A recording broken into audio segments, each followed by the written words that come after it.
Down and Dirty. Tips and tricks for keeping your plane out of the shop. Starring Steve Dirty Hands. Today, strengthen up that wing with a little glue. The hands are back in town, and today we have a little trick about panels on wing bottoms. There's a lot of planes that are made like this. They'll put a panel in because that's the way they make the hole for your spar to go in and other stuff, right? And you end up with this inset panel made of foam. And they glue it on the bottom, but they don't glue it on the sides. So you end up with this. See that splitting open there? And that's what happens when you're flying around as well. So this airfoil keeps changing as the wing flexes. Oh yeah, I love that. So what we like to do is to glue these sides together so that then they're fixed in this position where they're supposed to be. That's the shape the airfoil is supposed to be. So how do we do this without pulling the plane apart? Well, I'll tell you. We do it with some blue tape, and what we like to use is foam tack because it works really well for this. We use blue tape so that we don't pull the paint off the plane. We put this on a piece of fabric first, and your leg works just fine since usually it's covered with fabric, right? And even dirt, and that's good. So what we want to do is make this less sticky. It's also good to check your tape on a piece of the plane that's not showing first to make sure that it doesn't want to pull the paint right off.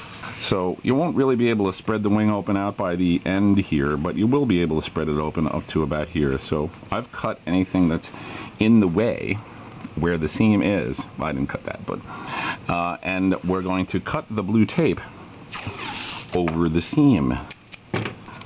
It seems that this tape wants to be separated into two pieces. I'm okay with that. There we are. And now we cut the tape right down the seam that we're going to glue, which on this plane is right here.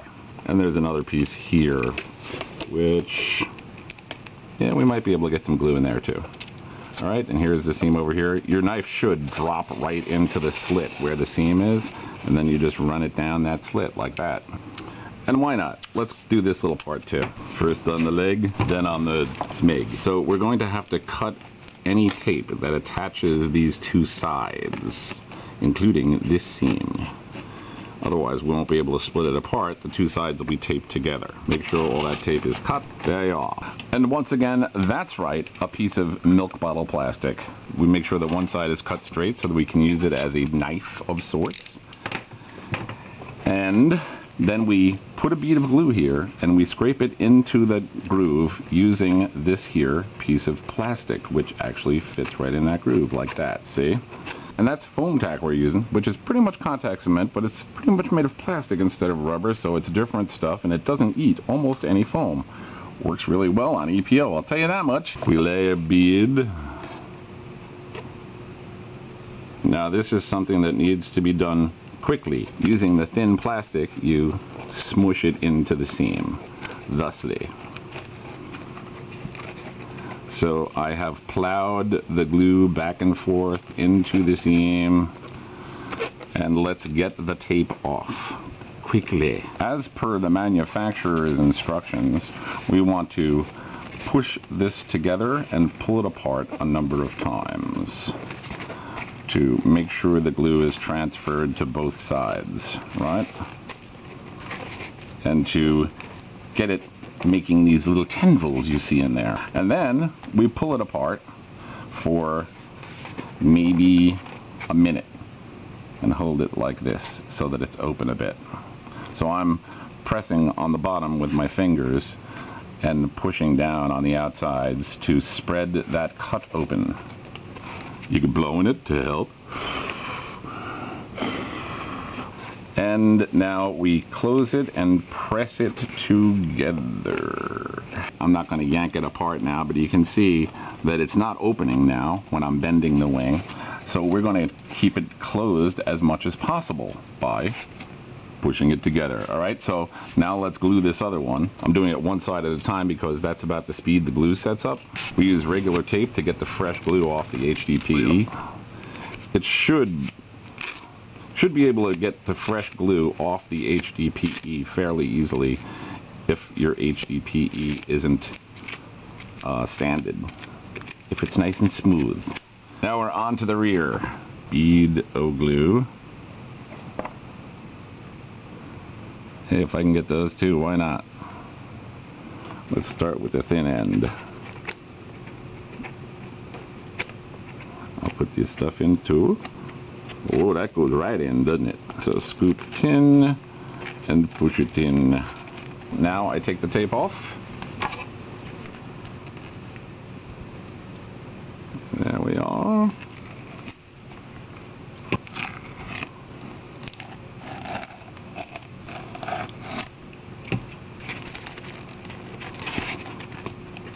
And press it together and pull it apart, and then hold it apart for a few seconds, and then press together.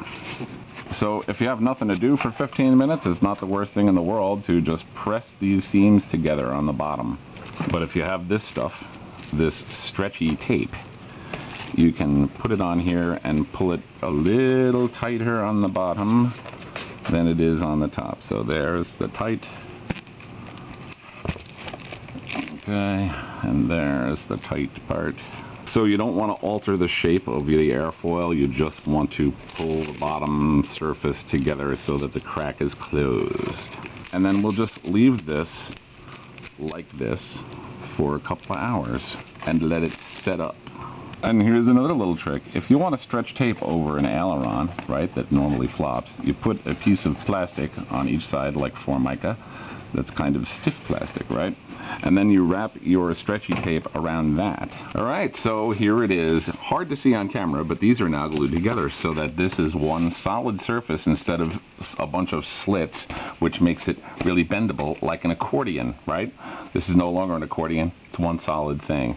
So even if you don't put carbon fiber rods in and stuff, just doing that will make your plane a lot stronger.